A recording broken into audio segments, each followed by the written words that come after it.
Hey guys, and welcome to the Igloo today, and today we're going to be talking about the Bloodied explosive Gauss. And before that, I'm going to be like this. I'm going to be so looking forward to the Ryzen 9 3850X because it's going to be a 1632 thread between 4.3 to 5.1 gigahertz clock at $500. They say it's going to be like around May that is going to be coming out, and I would love to be able to have that. But right now, it's paying for rent and also making sure that I can actually have a roof over my head. So, I mean, that's just a dream, like, CPU when it comes to it, because it's so much better.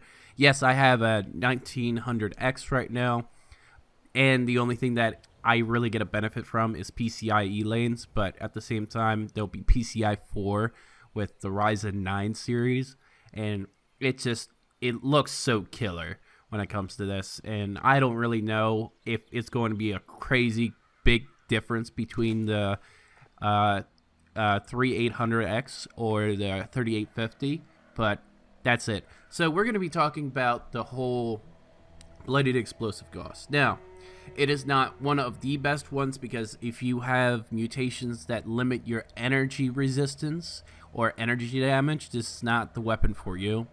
If you're dealing with certain type of sneak builds, you can deal with this at this current moment, but again, it's still going to be difficult. If you're going to be looking for mutations as well, make sure you get it on Reddit. But one of the big things when it comes to this is damage is pretty crazy when it comes to stacking and having a max perception build. Now, this works best, of course, with max perception, but I mean, you can still get away with it with 9. Even though they haven't fixed adrenal reaction serums when it comes to most of their abilities because of patch 6, we're going to be seeing a lot of different things when it comes to this as well.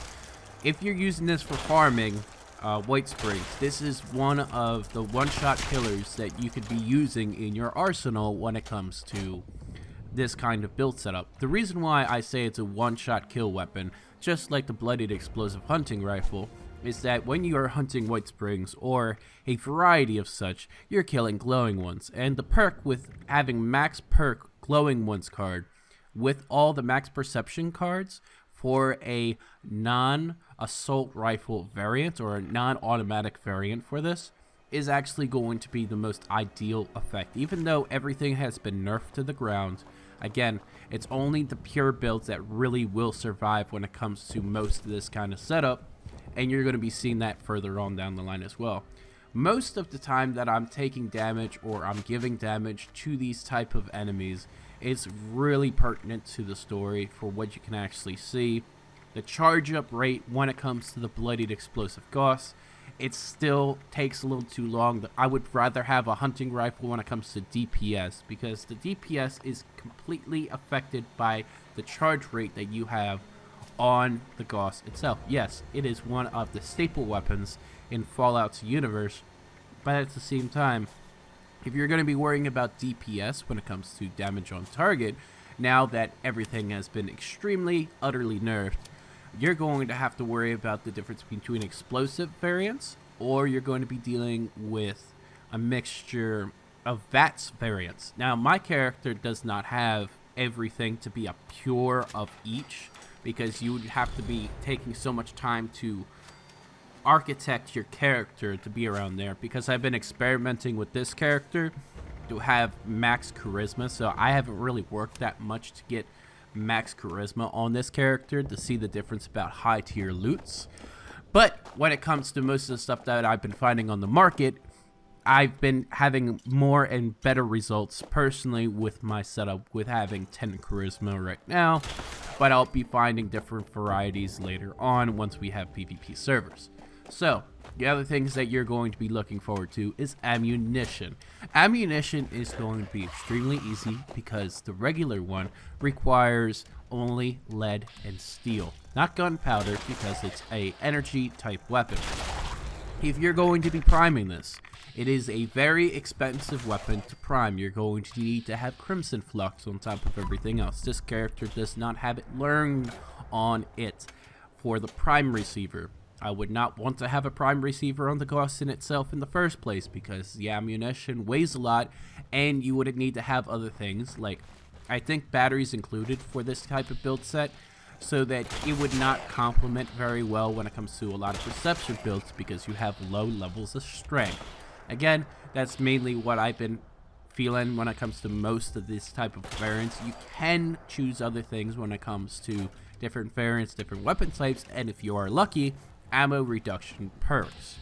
Now, the reason why I say, and this is also a factor with most of these weapons, is that if you have ammo reduction perks or you have an ammo reduction card, this is one of the things that can benefit your character no matter what, because you can be able to just chug along like 1,000 fat mans if you really wanted to. But at the same time, it depends on the build. Personally, I don't like the Bloodied explosive Gauss, but at the same time, it is a very viable weapon if you like to be super sneaky. With putting the suppressor on the actual Bloodied explosive Gauss, is one of the most quietest weapons in the game when it comes to this. You still have to deal with a little bit of splash in the very front, so if you're using this in a PvP type situation, it is not one of the more ideal weapons when it comes to it because of that charge rate. Again, putting your targets down, whether you're doing PvE farming or PvP farming and you're going full stealth, it's going to be a matter. But again, because Sneak has been broken for a while, you cannot use atypically your variants to be around that. A couple things need to be associated because of how Sneak has been broken. One of the variants that you're going to need is that you're going to need to have shadowed variants on top of your other stuff. So instead of having Brotherhood of Steel and all this other crap, okay, put shadowed stuff on top of the cards, because that's one of the only things that has really been helping me so far when it comes to like get different types and variants of this, especially if I'm going to be wanting to stay within my Sneak. Okay, Brotherhood is only going to help with energy and damage resistance. It's not going to help if you're going to try and stay in spec. Again, as a PvE farmer, I would highly recommend Shadowed if you're going to have a perception build, but I do not know the cap. That's very important to everybody that's watching this. I do not know the cap, because there's caps for everything in this game, which they don't tell you.